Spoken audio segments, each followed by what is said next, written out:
வணக்கம். டாக்டர் அம்மா, ஹோமியோபதி மருத்துவர். இன்றைக்கி வந்து நான் என்ன பதிவு பார்க்க போகிறோம் அப்படின்னா, இப்போது சம்மர் வந்து ரொம்ப அதிகமாகவே இருக்குது, வெயில் எல்லா ஊர்கள்லையுமே. ஸோ இந்த வெயிலேருந்து நம்ம எப்படி வந்து நம்மளை பாதுகாத்துக்கணும் அப்படின்ற மாதிரி ஒரு சிம்பிளான ஒரு 5 டிப்ஸ் வந்து நான் சொல்கிறேன். ஸோ இப்போ இந்த குளோபல் வார்மிங் அப்படின்றது வந்து கிட்டத்தட்ட மோர் தென் ஒரு 10 இயர்ஸாக வந்து நம்மளுக்கு சூழ்நிலையாளர்கள் வந்து நம்ம அறிவுறுத்திட்டு தான் இருந்தாங்க. பட் அதை வந்து நம்ம பெருசாக எடுத்துக்கல. பட் இப்போ அதனுடைய தாக்கம் வந்து கடந்த ஒரு 3 வருடங்களில் நம்ம அதிகமாகவே பார்க்குறோம். முன்னாடி இருந்ததெல்லாம் விட ஒரு வருடமே வந்து வரலாறு காணாத வெயில் அது டிகிரி வந்து இன்க்ரீஸ் ஆகிக்கிட்டே தான் போயிட்டே இருக்குது. இப்போ இந்த இயர்லாம் கூட பார்த்திங்கன்னா 104, 106 அந்த மாதிரி போயிட்டே இருக்குது. ஸோ இனி வரும் காலங்களில் இது அதிகமாக தான் செய்யும். ஸோ அதுக்கு ஃபஸ்ட்டு விஷயம் என்ன அப்படின்னா, நம்மளால் முடிஞ்சது நம்ம என்ன பண்ணலாம் அப்படின்னு அந்த குளோபல் வார்மிங்க்காக நம்மளுடைய கான்ட்ரிபியூஷன் அப்படின்னு பார்த்தோம்னா, எல்லாராலையும் முடியாது. வசதி இருக்கிறவங்க நம்ம வீட்டை சுற்றிலும் இடங்கள் இருந்ததுன்னா அதில் நம்ம மரங்கள் வந்து வளர்க்கலாம். இல்லை அந்தளவுக்கு வசதி இல்லை அப்படின்றப்போ வந்து நம்ம வீட்டிலே வந்து சின்ன சின்ன செடிகள் வந்து வளர்க்கலாம். ஸோ ஃபஸ்ட்டு இந்த குளோபல் வார்மிங்கை வந்து நம்ம அவாய்ட் பண்ணணும் அப்படின்னா, அதுக்கு நம்ம பசுமையை வந்து அதிகமாக்கணும். ஸோ நம்ம சுற்றி வந்து நம்ம பசுமையாக இருந்தது, தேவையில்லாமல் மரங்கள், காடுகள் இதெல்லாம் வந்து அழிக்காமல் இருந்தோம் அப்படின்னாலே இந்த குளோபல் வார்மிங்கை வந்து நம்ம கம்மி பண்ணிக்கலாம். அண்டு செகண்ட் விஷயம் என்ன அப்படின்னு பார்த்தோம் அப்படின்னா, நம்மளை எப்படி காப்பாற்றிக்கிறது, நம்மளுடைய ஒரு தனிப்பட்ட மனிதன் நம்மளை வந்து இந்த வெயிலேருந்து நம்மளை எப்படி தற்காத்து கொள்வது அப்படின்னு பார்த்தோம்னா, ஃபஸ்ட்டு முக்கியமான விஷயம் எல்லாரும் சொல்கிறது வந்து டீஹைட்ரேஷன் ஆகும். இந்த சம்மரில் எப்போவுமே நம்மளுடைய இந்த உடலை வந்து சம்மரில் முக்கியமாக ஹைட்ரேட்டடாக வச்சுக்கணும் அப்படின்னு நம்ம சொல்லுவோம், டாக்டர்ஸ்லாம் சொல்லுவாங்க. ஸோ எப்படி இந்த ஹைட்ரேஷனாக வச்சுக்கணும் அப்படின்னா, காமனாக சொல்கிறது நிறையா தண்ணி குடிங்க. இப்போ யூஸ்வலாக வந்து ஒரு நாளைக்கு 1.5 to 2 லிட்டர்ஸ் தண்ணி குடிக்கணும் அப்படின்னா, இந்த சம்மரில் நமக்கு இன்னும் அதிகமாகவே தேவைப்படும். 2 லிட்டர்ஸ் to 4 லிட்டர்ஸ் அந்த மாதிரிலாம் கூட தேவைப்படும். ஸோ எல்லோரும் சொல்கிறது என்ன அப்படின்னா, தண்ணி எவ்வளோ தான் குடிக்க முடியும், ஓரளவுக்கு மேலே குடிக்க முடியல அப்படின்னு. ஸோ அந்த மாதிரி சமயங்களில் நம்ம என்ன பண்ணலாம் அப்படின்னா, இந்த வெயில் காலங்களில் வந்து நீங்கள் வீட்டுக்கு ஃப்ரிட்ஜ் வாங்குறீங்களோ, ஏசி வாங்குறீங்களோ, ஏர் கூலர் வாங்குறீங்களோ, அதெல்லாம் தாண்டி சீப் அண்ட் பெஸ்ட்டாக எல்லார் வீட்லேயும் கண்டிப்பாக இருக்க வேண்டிய ஒரு பொருள் வந்து பார்த்திங்கன்னா மண்பானை தான். அதை விட பெஸ்ட்டு எதுவுமே கிடையாது. அவ்வளோ ஒரு கூலிங்கான ஒரு எஃபெக்ட் வந்து மண்பானையில் கிடைக்கும். நீங்கள் மண்பானை வாங்கி யூஸ் பண்ணி பாருங்கள், அதுக்கப்புறம் நீங்கள் ஃப்ரிட்ஜு சைடே போக மாட்டீங்க. ஏன்னா மண்பானையில் தண்ணி நீங்கள் நைட்டு பிடிச்சி வச்சிங்க அப்படின்னா நெக்ஸ்ட் டே வந்து அவ்வளோ கூலிங்காக இருக்கும். இப்போ வெயிலில் போயிட்டு வந்த உடனே எல்லோரும் நம்ம ஃப்ரிட்ஜை திறந்து ஐஸ் வாட்டர் குடிப்போம். அது எப்போவுமே அது தப்பான ஒரு பழக்கம். அது மாதிரி சாப்பிட்ட உடனே ஐஸ் வாட்டர் குடிக்கிறது இதெல்லாம் பண்ணவே கூடாது. அதுக்கு பதிலாக என்ன பண்ணலாம் அப்படின்னா, இப்போ நீங்கள் மண்பானை தண்ணி குடிக்கும்போது உங்களுக்கு அந்த சளி பிடிக்கிறது இல்லை டைஜஷன் இஷ்யூஸ் அந்த மாதிரி எதுவுமே வராது. அவ்வளோ குளிர்ச்சியாக உடலில் வந்து அவ்வளோ ஒரு நம்மளுடைய அந்த வெப்பத்தை வந்து ரொம்ப நல்லா ரெடியூஸ் பண்ணுறது வந்து நீங்கள் பார்க்கலாம். ஸோ ஃபஸ்ட்டு விஷயம் வந்து மண்பானை வாங்கி வச்சு யூஸ் பண்ணுற பழக்கத்தை வந்து நம்ம கொண்டு வரணும். குழந்தைங்களுக்கு வந்து ஐஸ் வாட்டர் இந்த மாதிரிலாம் கொடுக்காதீங்க. ஏன்னா குழந்தைங்க வந்து தண்ணி குடிக்க மாட்டேங்கிறாங்கன்னு சொல்லிட்டே இருப்போம் இல்லையா. நிறையா பேரண்ட்ஸ் வந்து கம்ப்ளைண்ட் பண்ணுவாங்க. நீங்கள் மண்பானையில் தண்ணி வாங்கி வைங்க, நீங்கள் யாரையும் கம்பல் பண்ணவே வேண்டாம், அவங்களே பிடிச்சி குடிச்சிட்டே இருப்பாங்க. ஸோ அது ஃபஸ்ட்டு விஷயம் பண்ணுங்கள். செகண்ட் என்ன அப்படின்னா, இப்போ நம்ம உடல் தணிக்கிறதுக்கு வந்து ஜூஸஸ் அந்த மாதிரி நம்ம வந்து நிறையா எடுத்துக்கலாம். நீர் ஆகாரங்கள் நம்ம வந்து நிறையா எடுத்துக்கலாம். தண்ணியோடு சேர்த்து யூஸ்வலாக வெயில் அப்படின்னாலே எல்லோரும் சொல்கிறது வந்து உடல் சூட்டை தணிக்கிறதுக்கு இளநீர் நொங்கு சாப்பிடுங்க அப்படின்னு சொல்லுவோம். பட் எல்லாராலையும் இந்த இளநீர் நொங்கு வந்து தினமும் வாங்கி சாப்பிட முடியாது. ஏன்னா இன்றைக்கி ஒரு இளநீரோட ரேட் வந்து பார்த்திங்கன்னா 60 to 70, மினிமம் 40லேருந்தே ஸ்டார்ட் ஆகுது. ஸோ இதெல்லாம் வந்து நம்ம டெய்லி வந்து ஃபேமிலியில் ஒரு 5 பேர் இருக்கோம்னா 5 பேருக்கு அதெல்லாம் நம்மளால் கொடுக்க முடியாது.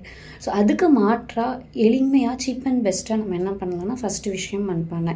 செகண்ட் வந்து பார்த்தோம் அப்படின்னா, நம்மளை சுற்றி கிடைக்கிற காய்கறிகள் அதுலேயே வந்து நிறையா குளிர்ச்சி தரக்கூடிய காய்கறிகள் வந்து நம்ம எடுத்துக்கலாம். ஜூஸ்ன்னு பார்த்தோம் அப்படின்னா லெமன், சிட்ரஸ் ஃப்ரூட்ஸ் வந்து எப்போவுமே ரொம்ப நல்லது. நம்ம எல்லாருக்கும் தெரியும் சிட்ரஸ் ஃப்ரூட்ஸில் வந்து விட்டமின் சி இருக்குது. அது வந்து நம்மளுடைய எதிர்ப்பு சக்தியை வந்து பலப்படுத்தும். அதோடு சேர்த்து உடலில் வந்து அந்த குளிர்ச்சியை வந்து அது வந்து ஏற்படுத்தும். டெம்பரேச்சர் வந்து இன்க்ரீஸ் ஆகாமல் பார்த்துக்கும். ஸோ சிட்ரஸ் ஃப்ரூட்ஸ் அப்படின்னா லெமன், ஆரஞ்சு, சாத்துக்குடி இந்த மாதிரி ஜூஸஸ் வந்து நம்ம எடுத்துக்கலாம். அண்ட் அதே மாதிரி வந்து பார்த்தோம் அப்படின்னா மோர் அவ்வளோ ஒரு பெஸ்ட்டு வந்து அந்த சம்மருக்கு வந்து மோர் தான். ஸோ டெய்லியுமே வந்து நீங்கள் வந்து மோர் குடிக்கலாம். மோரில் வந்து கொஞ்சம் இஞ்சி, பச்சை மிளகா, கருவேப்பிலை, கொத்தமல்லி இந்த மாதிரி போட்டு குடிக்கும்போது இன்னும் டேஸ்ட்டும் நல்லாயிருக்கும். அண்ட் அதுக்கப்புறம் வந்து பார்த்தோம் அப்படின்னா வாட்டர் மெலன்ஸ் எல்லாமே எடுத்துக்கலாம். தண்ணி பழம், கிர்னி பழம், இந்த மாதிரி பழங்கள் நிறையா எடுத்துக்கலாம். அண்ட் குக்கும்பர் கண்டிப்பாக இந்த சம்மரில் வந்து சாப்பிட வேண்டிய ஒரு ஃபுட்டு. அதே மாதிரி இந்த சீசனல் ஃப்ரூட்ஸ் வந்து எப்போவுமே நம்ம வந்து அவாய்ட் பண்ணக்கூடாது. சீசனல் ஃப்ரூட்ஸ் அண்ட் வெஜிடபிள்ஸ் எந்தெந்த சீசனில் கிடைக்க வேண்டியது கண்டிப்பாக நம்ம வந்து குழந்தைங்களுக்கு கொடுக்கணும். அது ரொம்ப நல்லது. அண்ட் முக்கியமாக வேறு அவாய்ட் பண்ண வேண்டியது அப்படின்னு பார்த்தோம்னா ஃபுட்டில் ஸ்பைசி அண்ட் ஃப்ரைட் ஐட்டம்ஸ் வந்து யூஸ்வலாகவே இது வந்து நம்ம அவாய்ட் பண்ண சொல்லுவோம். பட் இன்னும் இந்த சம்மரில் வந்து இன்னும் அதுக்கு நம்ம வந்து கவனம் கொடுக்கணும். ஏன் அப்படின்னா ஸ்பைசி அண்ட் ஃப்ரைட் ஃபுட்ஸ் வந்து என்ன பண்ணணும், நம்ம பாடியில் உள்ள டெம்பரேச்சர் வந்து இன்க்ரீஸ் பண்ணும். ஆல்ரெடி நமக்கு இந்த சம்மரில் டெம்பரேச்சர் அதிகமாக இருக்கிறப்ப அது இன்னும் கொஞ்சம் அதிகப்படுத்தும் போது நிறைய உடல் உபாதைகள் வந்துட்டு வரும். அதை அவாய்ட் பண்ணுறதுக்கு நம்ம ஸ்பைசி அண்ட் ஃப்ரைட் ஐட்டம்ஸ் வந்து அவாய்ட் பண்ணணும். அண்ட் முக்கியமாக வந்து பார்த்தோன்னா இப்போ கவர்மெண்ட்டே சொல்கிறது அதுதான், இந்த வெயிலில் தேவையில்லாமல் வெளியே போகிறத வந்து நம்ம அவாய்ட் பண்ணணும். முக்கியமாக காலையில் 10 மணிலேருந்து மாலை 4 மணி வரைக்கும் இந்த டைமில் வெயில் அதிகமாக இருக்கும். ஸோ இந்த டைமில் நம்ம வெளியே போகிறத வந்து அவாய்ட் பண்ணணும். வேறு வழி இல்லை, கண்டிப்பாக போய் தான் ஆகணும் அப்படின்றவங்க வந்து என்ன பண்ணலாம் அப்படின்னா நம்மளுடைய ஏதாவது கவர் பண்ணிட்டு போகலாம். இல்லை நடந்து போகிறோம் அப்படின்னா வந்து கண்டிப்பாக கொடை வந்து நம்ம யூஸ் பண்ணலாம். அந்த கொடையுமே எப்படி சூஸ் பண்ணணும் அப்படின்னா கலர் வந்து பார்த்தோன்னா பிளாக் கலர் வந்து இந்த சம்மரில் வந்து யூஸ் பண்ணக்கூடாது. அது கொடையாக இருந்தாலும் சரி, இல்லை உடையாக இருந்தாலும் சரி. ஏன்னா பிளாக் கலர் வந்து என்ன பண்ண முடியும்னா நம்ம சுற்றி உள்ள அந்த ஹீட்டை வந்து அப்படியே உள்ள அப்சர்வ் பண்ணிக்கிடும். அது இன்னும் கொஞ்சம் அதிகப்படுத்தும். அதனால் கருப்பு நிற ஆடைகள், கருப்பு நிற குடையை வந்து இந்த சம்மரில் தவிர்க்கிறது ரொம்ப நல்லது. அதுக்கு பதிலாக வேறு கலர், லைட் கலர்ஸ் யூஸ் பண்ணுறது ரொம்ப பெஸ்ட்டு. முக்கியமாக ஒயிட் கலர் வந்து யூஸ் பண்ணலாம். இப்போது பார்த்திங்கன்னா நிறைய பேர் வீட்டு மாடியில் வந்து அந்த ஒயிட் பெயிண்ட் அடிக்கிறது அப்படின்றது வந்து இப்போ ரொம்ப காமன் ஆகிட்டே வருது. ஏன்னா அதை அந்த ஃபுல் இதை வந்து அப்சர்வ் பண்ணி திரும்ப ரெஃப்ளெக்ட் பண்ணிவிடும் ஒயிட். அதனால் ஹீட் வந்து நமக்கு தெரியாது. ஸோ அந்த மாதிரி பண்ணலாம். இது மாதிரி உடைகள்னு வரும்போது பார்த்தோம் அப்படின்னா எப்போவுமே நமக்கு வந்து ரொம்ப கம்ஃபர்டபுளான இருக்கிற மாதிரியான ட்ரெஸ்ஸஸ் வந்து இந்த சம்மரில் போடணும். அது நம்ம எல்லாருக்குமே தெரியும், காட்டன் தான். பாலிஸ்டர் ட்ரெஸ்ஸஸ் வந்து அவாய்ட் பண்ணலாம். அண்ட் ஜீன் வந்து கண்டிப்பாக அவாய்ட் பண்ணணும். காட்டன் ட்ரெஸ்ஸஸ் வந்து போடலாம். குழந்தைங்களுக்கு வந்து வீட்டில் தான் இருக்காங்கன்னா நல்ல சிம்பிளான ஒரு காட்டன் ட்ரெஸ் வந்து போட்டு விடலாம். முக்கியமாக இந்த 10 to 4 டைம் வந்து அவங்க வெளியில் விளையாட போக விடாமல் நம்ம வந்து தடுக்கலாம்.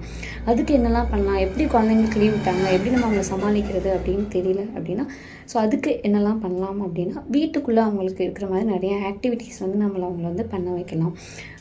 ட்ராயிங் பண்ண வைக்கிறது, கலரிங் பண்ண வைக்கிறது, இல்லை புக்ஸை ரீட் பண்ண கண்டிப்பாக வைக்கணும்.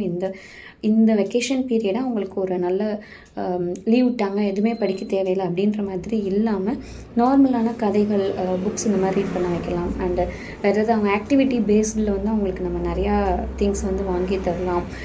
பெரிய பெரிய காஸ்ட்லியான காரு, பைக்கு, நான் எப்போவுமே என்னோடய பேஷண்ட்ஸ்க்கு சொல்லுவேன், அந்த மாதிரி திங்ஸ் உங்கள் பசங்களுக்கு வாங்கியே தராதிங்க. ரோபோ, அது நீங்கள் நம்ம என்ன பழக்கப்படுத்துகிறோமோ அதுதான் குழந்தைங்க கிட்ட வரும்.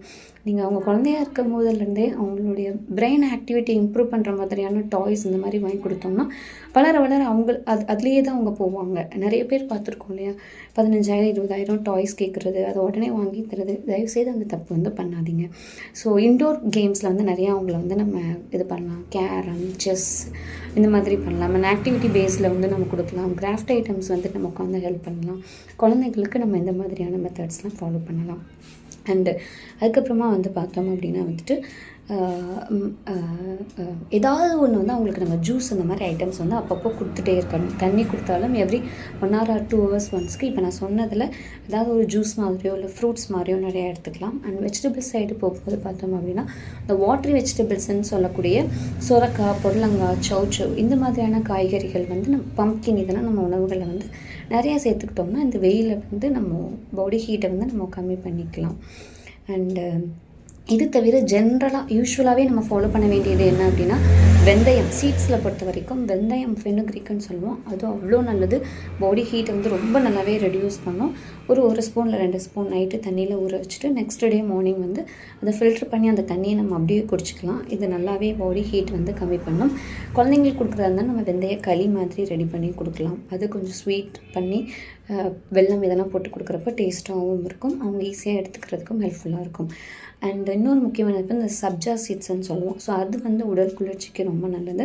அது ஒரு 1/2 hour to 1 hour தண்ணியில் ஊற வச்சுட்டு நீங்கள் எந்த ஜூஸ் போட்டாலும் அதில் நீங்கள் அந்த சீடை ஆட் பண்ணி கொடுக்கும்போது நம்மளுடைய உடல் சூட்டை வந்து அது கம்மி பண்ணும். அண்ட் இதெல்லாம் நம்ம பண்ணணும் அப்படின்னு சொல்லணும்னா நம்ம உடல் சூடு குறைக்கணுன்றதையும் தாண்டி அதிகமான வந்து கோடை காலங்களில் வந்து நிறைய உடல் உபாதைகள், வியாதிகள் வந்துட்டு வரும். அது வராமல் இருக்கிறதுக்கு இதெல்லாம் நம்ம ஃபாலோ பண்ணால் ரொம்ப நல்லது. அண்டு என்ன மாதிரியான உடல் உபாதைகள், கோடைக்கால நோய்கள் வரும், அதுக்கு என்ன மாதிரி நம்ம மேனேஜ் பண்ணலாம். ஏன்னா ஹோமியோபதியில் வந்து அவ்வளோ பெஸ்ட் மெடிசன்ஸ் இருக்குது. கோடைக்கால நோய்களுக்கு ஹோமியோபதி அப்படின்னு ஒரு வீடியோவை போடலாம். அதை நான் கண்டிப்பாக நெக்ஸ்ட்டு இதில் நான் பதிவிடுறேன். நன்றி. தேங்க்யூ. Keep smiling.